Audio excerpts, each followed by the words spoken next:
The day the gate opened was the day the world fell. Many people died helplessly because of monsters, and only a small part awakened supernatural abilities in themselves. They were called the saviors of humanity, otherwise known as players.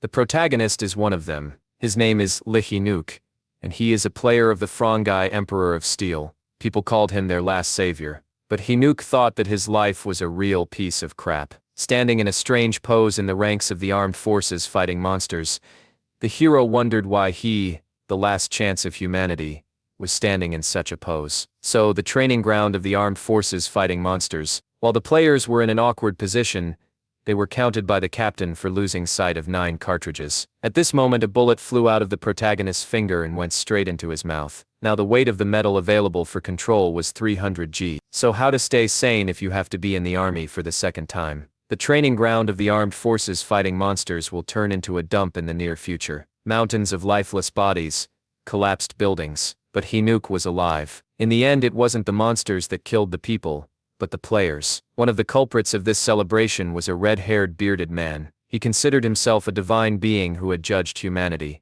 But Hinuk claimed that they were just villains. If he knew how to become stronger, even a day earlier, he would have easily finished them off. In response to these words, the man asked the boy not to be upset, because he would still remain useless and die. After these words, the big guy swung his weapon at Hinuk and killed him. That's how Hinuk died. He did not expect that it was possible, like the web in the novel, to go back in time. Now the hero understood how to become stronger. He returned to the past, and at the same time his abilities were reset to their previous level. However, the boy still didn't understand why he was joining the army. What he definitely wasn't expecting was to come back here. During dinner, the boys approached the dining hall, where they were let in one by one. But when it was the turn of the reserve squad, where Hinuk was the corporal, Songguk said that they would need to do something before eating. The hero was indignant, because they had just finished training. Songguk called the boy a loser, and advised him to try harder and not compromise, since he couldn't even move from the level of F rank. In his past life,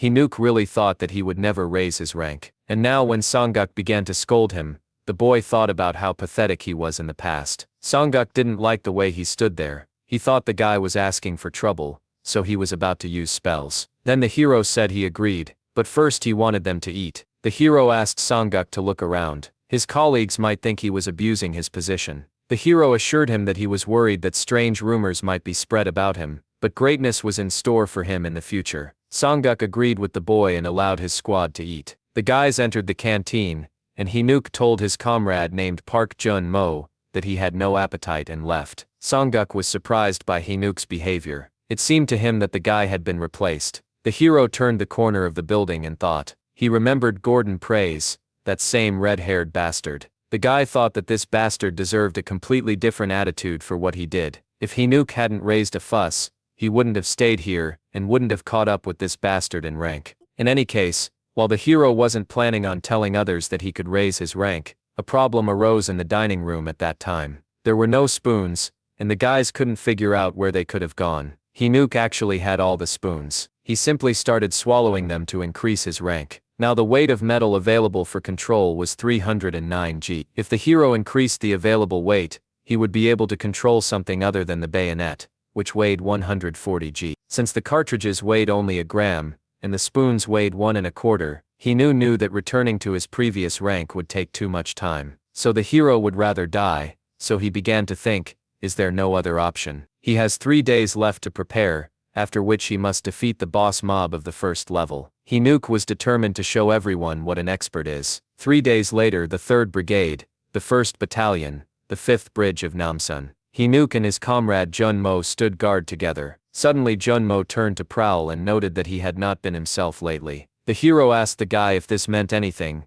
and that he was uncomfortable. He assured him that this was not the case at all, and he meant that it was even for the best. At that moment, the weight of the metal available for control had already reached 1.359 G. Approaching Jun-mo, Hinuk asked if he trusted him. Jun-mo replied that he did. At the same time, ugly monsters with weapons in their hands began to appear from the portal not far from the post. All the soldiers were fast asleep, and only Hinuk went to fight the monsters. Using his knife, the guy quickly killed the first monster. Since the hero always had good ambush attacks, he believed that he was already equal to the first level of these creatures. Life gave Hinuk a second chance, and he certainly didn't want to spend it the same way. All the monsters that tried to kill the guy were eventually defeated by his knife. But one fine day, the knife flew away and got stuck in the bark of a tree. Then the hero saw Monostel on the ground, a metal from another world. Without thinking twice, the guy swallowed it. The guests were puzzled by this. Hinuk knew what the future might be like,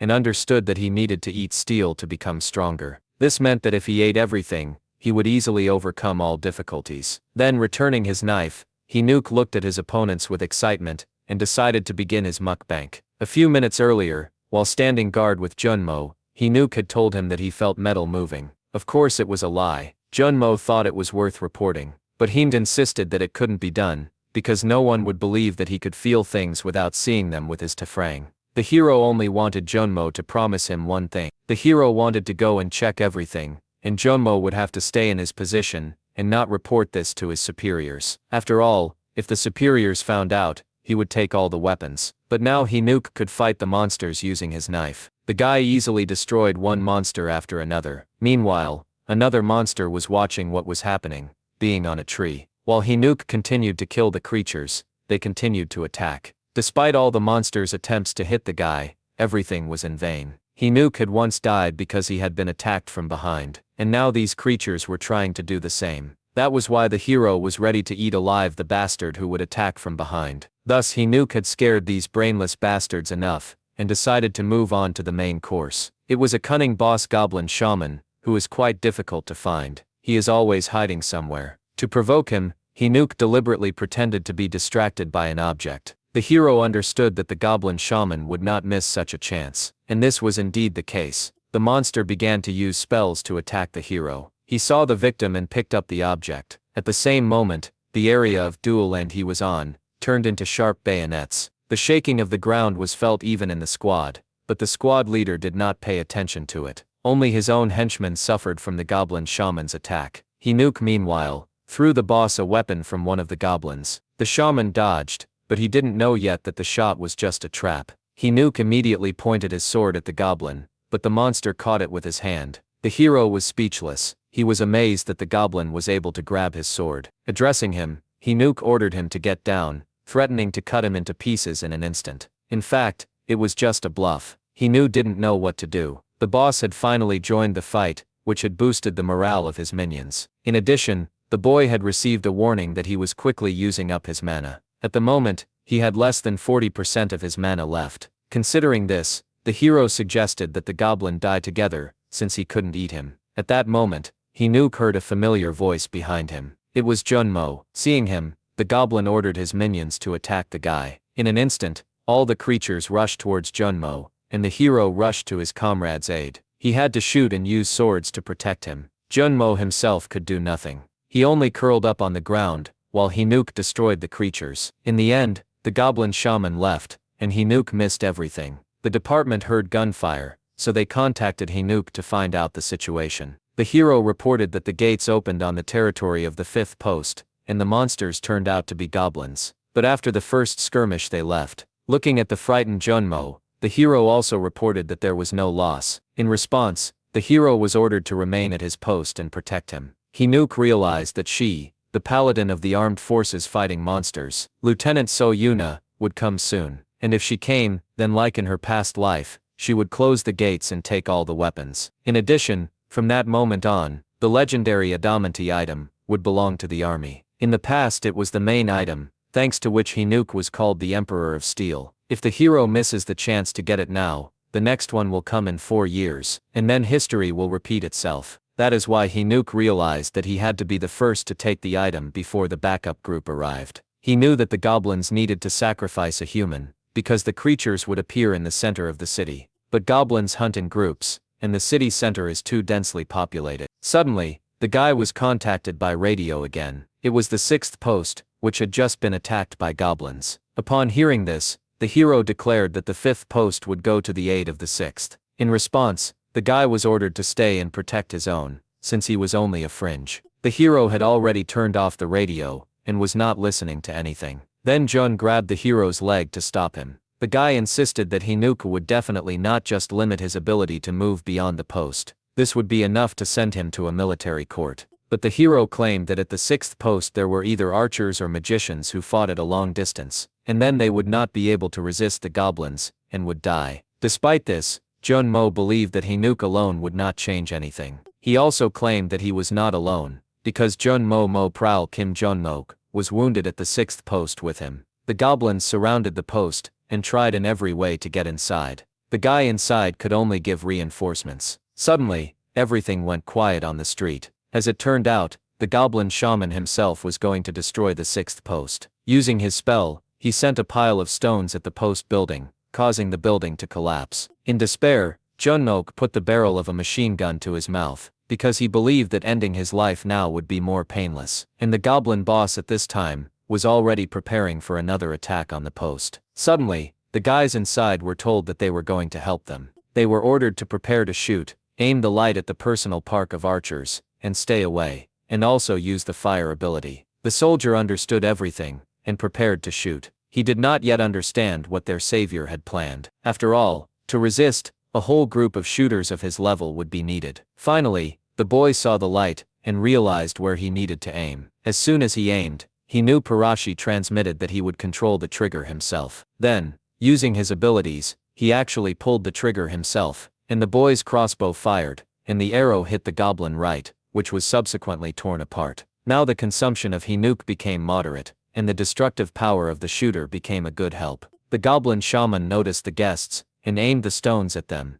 Hinuk deftly jumped out of the way of the bushes, remaining unharmed, and ordered the shooter to reload, and then aimed the light again. Looking at his minions burning, the goblin shaman was furious. Meanwhile, Jun-mo had the task of finding the boss. He had little confidence in himself, because he was an ordinary private. Seeing many goblins blazing with bright flames, Jun-mo thought that Hinuk was planning to kill them all himself, despite the fact that he was just going to distract them. Suddenly, one of the goblins noticed Jun-mo, and immediately swung at the guy, but Hinuk came to the rescue, and cut off the monster's hand with his dagger. Then he pulled the trigger, and the shooter's crossbow fired again, and the arrow hit the goblin right in the face. Hinuk ordered Jun-mo to return to his position, and Jun-mo wondered if he was really on the same team with that same Corporal Hinuk. He knew, and the hero was already waiting for the goblin shaman to come out. Suddenly, he received another notification about the rapid consumption of mana. Now the guy's mana was 12%.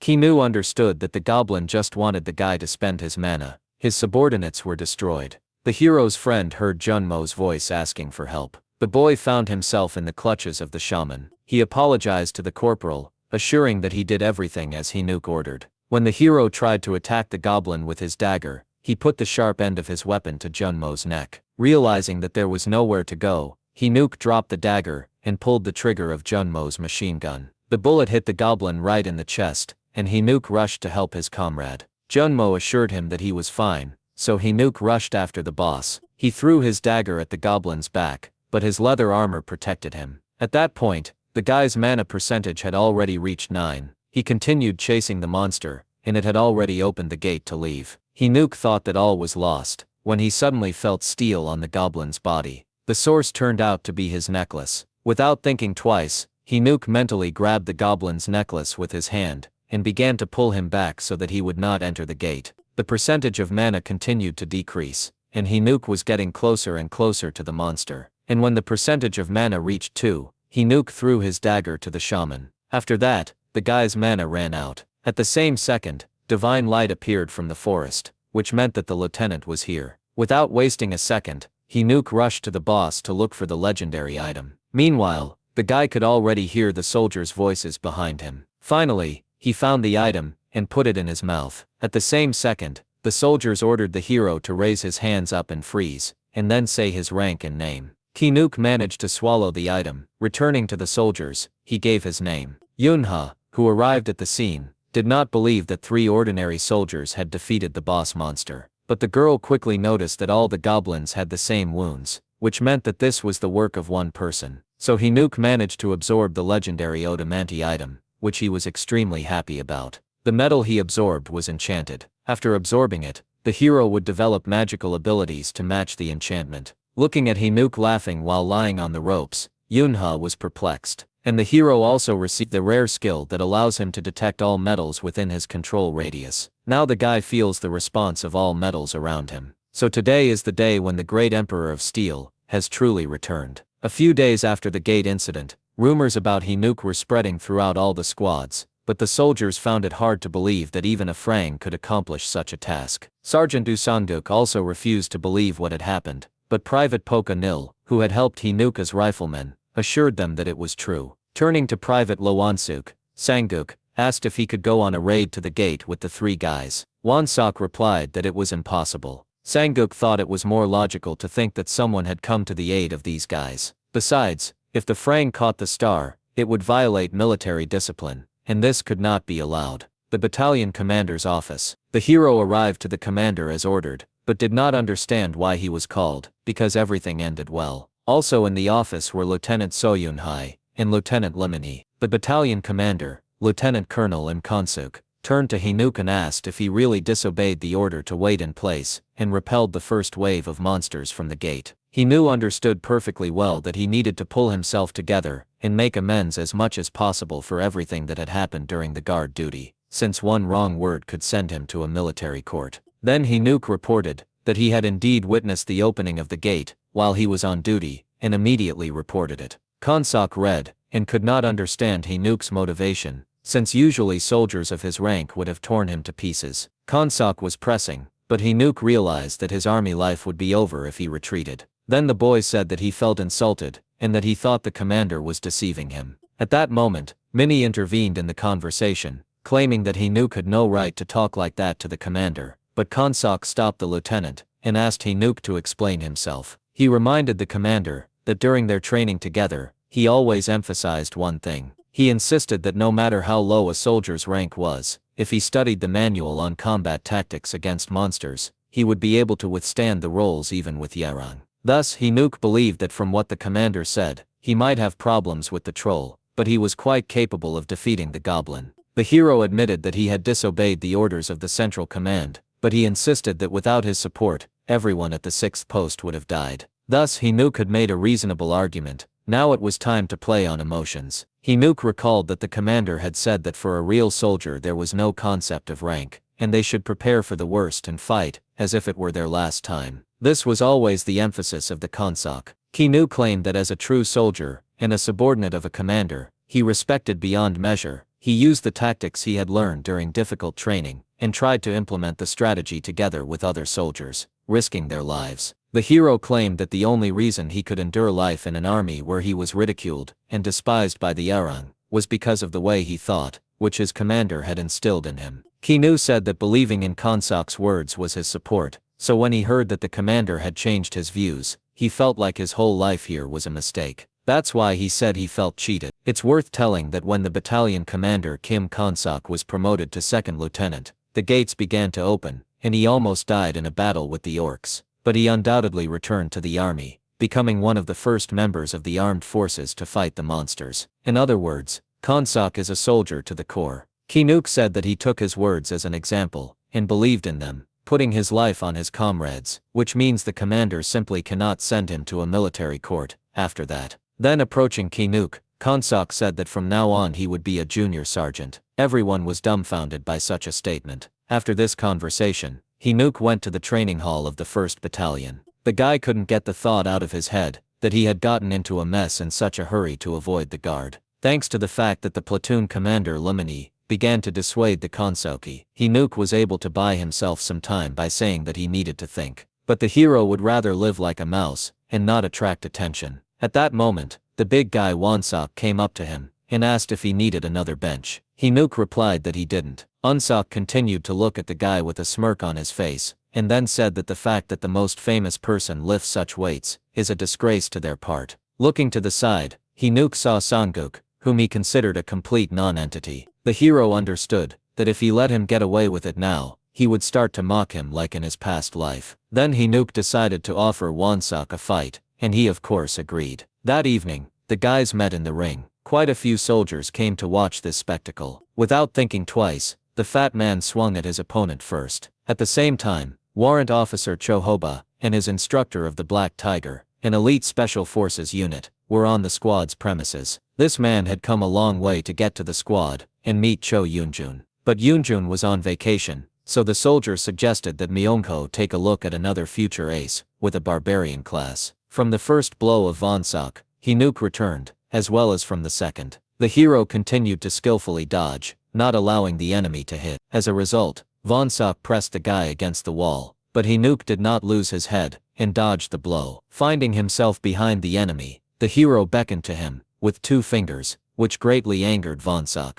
The soldier brought the ensign to gawk at this spectacle. Although Hinuk's technique was impressive, Mineo didn't understand what the point was if Hinuk couldn't hit his opponent. The soldier explained that the boy simply lacked experience, but if he hit the target, it would be the end. At that moment, Sango ordered Fatso to brace himself, because he was the one being bet on. But the big guy's body felt heavy, making it difficult to move. When he tried to strike his opponent again, Hinuk made the metal on the fat man's shoes heavier, which made Monsok feel like he was fighting in a swamp. That's when he asked Hinuk to stop, claiming that there was something wrong with his legs. The hero just smiled, and noted that it was because everything was not going according to Wonsok's plan. These words made him so angry, that he strengthened his body, turning on the berserker mode. At this moment, Ensign Mineo noticed that this no longer looked like a simple sparring match. Moreover, he was surprised that Hinuk did not even flinch. The fight between the 2 boys reminded the ensign of a confrontation between an enraged buffalo and a leopard hiding its squirm. Mineo was interested in watching this fight.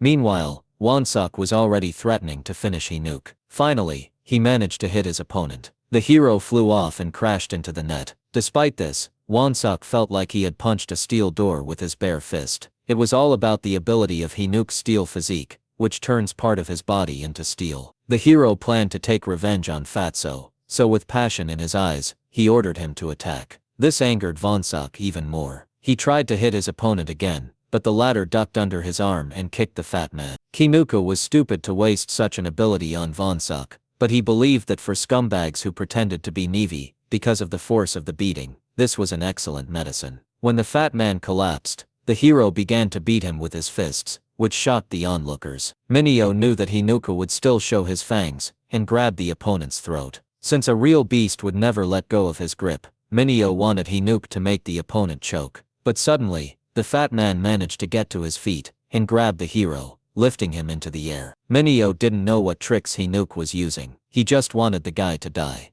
To do this, he raised his hand to hit Hinuk, and Arin with his head. Hinuk grabbed his opponent's fist with both hands, so Monsak couldn't hit him. If the blow had hit the target, the big guy would have just broken his arm, but his instincts worked better. Mineo knew that a normal player would never defeat a barbarian who uses body enhancement, so the ensign thought that he had simply overestimated Vonsak. Meanwhile, the hero began to straighten the fat man's fingers so that he would let go, and when Vonsak relaxed his hand, the hero pushed off and ended up behind him. The guy took the big guy in a chokehold. He can still squeeze the carotid artery, because body enhancement only works on muscles. Wonsok began to try to remove the guy's hands from his neck, but Hinuk made his hands steel, which is why the big guy couldn't get rid of them even with his strength. Then the hero received a notification that he was using his steel physique in a wider range than what was currently available to him. If he continued, his body would suffer. But Hinuk did not stop. Then the soldiers suggested that Sangok stop the fight, because Wonsok was not the type to give up. And the hero understood that this warning should be enough for Sangok. While Sangok looked at what was happening in bewilderment, Wonsok refused to believe that he would lose to a loser and be disgraced in front of everyone. This thought gave him new motivation, which caused him to use body enhancement twice. Despite this, Mineo knew that this guy was finished if he couldn't get out of the choke. But who would win? The Predator. Hinuk continued to choke Wonsok, and finally Tulsia fell face down foul. Mineo then concluded that Hinuk was a true fighter and a real beast. All the guys immediately rushed to Wonsok. As it turned out, the whole man simply lost consciousness. Junmo approached the winner to ask if he was injured, but the hero pushed the guy away from himself and looked at Sangok. Seeing that Sangok was looking at him, he turned his head away. Then Mineo approached Hinuk and asked the guy to introduce himself. Seeing the warrant officer, the hero wondered how he ended up there. Mineo admitted that he was very impressed by Yunuk's sparring. He invited the hero to participate in a special raid operation. Hearing this invitation, the soldiers began to whisper. Hinuk apologized and explained that he was only an F rank, But Minio believed that ranks are what help distinguish ordinary people. They need a fighter like Hinuk. It was then that the hero realized that they all had their eye on him. The army is a very closed place. The hero understood that he would definitely be caught one day, if he got into fights with all sorts of villains. Perrin thanked the ensign for his kindness, and said that he would think about the offer. He wanted to keep his distance. After the sparring, Minio went to the battalion commander's office. While drinking tea, Kansak asked Minio how the Black Tigers were doing. He said that they were always short of people. Kansak knew that Minio had come because of Yunoki. Minio admitted that this was indeed the case. But since the guy was on leave, he had noticed another interesting soldier. These words made the commander think. That same night, Hinuk decided to run around the football field. Jomo was running after him the whole time. Meanwhile, the commander was watching the two guys. He was talking on the phone at the same time and said that he wanted to know everything about Hinuk's life before he joined the army. Jomo was trying to get Hinuk to talk about how to become stronger. He asked the guy to stop clinging because he was barely holding on anyway. But Juno wanted to be like him. In the end, looking at Hinuk asked not to blame him, saw only the wolfishness that the hero awakened in everyone. Let's move to the city. At one of the restaurants, a woman was taking her order from the cook, and her son was standing nearby. Suddenly, the boy saw the silhouette of an animal that looked like a monkey. The kid immediately rushed after the tailed creature, but quickly realized that it was a monkey. When the monster turned the corner, the boy saw a gate from which more and more of these creatures were emerging. Meanwhile, Kunuk was in the battalion's armory with Yunk. While the boy was examining the weapons, the girl said that the battalion commander recognized Hinuk's achievement and gave him a day off from the hum, as well as the right to choose a weapon. But the commander in the Zoda, as it turned out, did not believe in Hinuk. The hero knew that in his past life, the platoon commander was very arrogant, so he concluded that this was a feature of his personality. In the end, Hinuk showed that he did not care whether the commander believed in him or not. That was when Hinuk realized that the guy was quite self-confident. Judging by the wounds of the goblins that were closest to the gate, the girl concluded that the hero stopped the first wave alone, but Inha didn't think that was possible. The hero ignored the lady's words and picked out a weapon, which he immediately began waving. Looking at what Hina had picked up, Kuna said that he shouldn't take anything just because she had cornered him. The girl advised him to take a normal weapon, but the hero insisted that he liked it. This weapon is called the Cloud Blade. It absorbs water and creates a humid mist. At first glance, it may seem like the blade is useless and worthless, but in the future, thanks to it, Sergeant Choi Yunjin will become known as a holy swordsman. The real name of this item is the Cloud Master's Dark Hand. In the myths of the Tangon and Huaneng eras, the followers of the three weather gods descended to earth.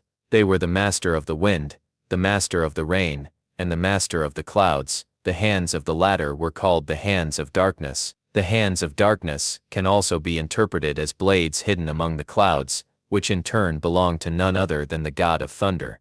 By unleashing their full power, one can use lightning powerful enough to clear a dungeon of medium-sized monsters alone. The combination of steel and lightning cannot be defeated. Now this blade will go to Hinuk. Besides, the guy had no time to choose another blade, because the gates in Atokon opened.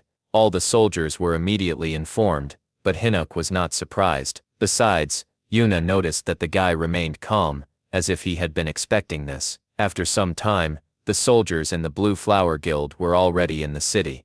Looking at the armor and weapons of the Blue Flower Guild, the soldiers were quite stunned. Kunuk counted his soldiers and explained that this time the gates with the kobolds had opened. Although they are small, they use poison needles and gas. They usually cause more losses than after a battle with the great orcs. Here one of the soldiers started to roll up his sleeves. Kunuk ordered him not to do it. Then the same guy asked Hinuk why such serious preparation, because the kobolds would not get here. Hinuk reminded the soldier that they were not on a training exercise, and now the kobold could tear out his eyes while he was still alive. Then the hero ordered the privates to check their gas masks in case of emergency. At that moment, Sergeant Kwok Jinxiol approached him along with his soldier. He laughed at the fact that the pathetic troops were also holding a strategy meeting, since they could be mistaken for a support unit or something. Seeing how his soldiers were dejected by this mockery, Hunuk turned to him and asked him not to relax because he was standing Ulu, since there were many kobolds escaping from the Red Territory. In response, Sungcheol said that he would deal with it himself, because he was not a low-life shit like his subordinates, and Hinnock, to give him advice. Looking at the sad faces of the soldiers, he ordered them to come to their senses, since they were now on a real battlefield, where they could lose their lives. The hero also said that the kobolds were small, so they needed to install motion sensors in the sewers of narrow passages. The hero gave the soldiers 20 minutes for everything, and turned to Jeon Mom. At that moment, a needle flew into his neck. The guy immediately fell, and the soldiers were overtaken by the kobolds. Poisonous gas spread throughout the city, and not all the guys managed to put on gas masks. While Hinnock was lying on the ground, a kobold approached him and tried to kill him, but Jeonmo got in the way. He pushed the monster away and asked Hinnock to put on a gas mask, but he ordered the guy to run. Before Jeonmo could come to his senses, Kobold left him without a head. This is how the events unfolded in the past life. Jeonmo died here, trying to protect Hinnock. The main battle today will take place right here. While Hinnock was recalling all these events, the soldiers had already installed sensors and sent a signal. Then turning to Jeonma, Hinnock said that he would give him a signal later, and when that happened, he would have to gather the squad members and leave the operation area. Jeonma was indignant. After all, this was desertion, an unauthorized departure from the battlefield in order to avoid military action. According to the law, this is punishable. Armed desertion is desertion with the use of firearms. Classified as a felony, carries a minimum prison sentence of 5 years in Korea. But Hinnock claimed that this was not desertion, but a tactic. There were no survivors in the 1st, 3rd, 4th, 5th and 6th zones, but in the 2nd zone, soldiers discovered a nest of kobolds. The estimated number of monsters is over 200. The soldiers were ordered to form a line, use long-range magic. When the soldiers broke into the nest, they began to create magic circles. There were indeed many monsters. They all surrounded the soldiers, then attacked. The soldiers in turn opened fire. The rest of the fighters continued to install sensors at this time. The sensors had already been installed in the 2nd and 5th zones. Hinnock was doing the same.